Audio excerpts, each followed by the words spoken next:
যারা দেশের হুগা মারে ও যারা বারে বারে হুগা মারে তাদের কাছে নত হই।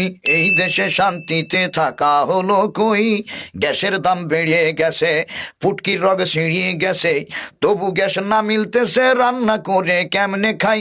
কোন সিন্ডিকেট খানকির পোলাই হঠাৎ কইরা মূল্য বাড়াই? কোন সিন্ডিকেট খানকির পোলাই হঠাৎ কইরা মূল্য বাড়াই? জনগণের ফুটকি মাইরা 2 দিনেই বড় লোক হয়। এই দেশে শান্তিতে থাকা হলো কই? হলো কই? এই দেশে শান্তিতে থাকা হলো কই?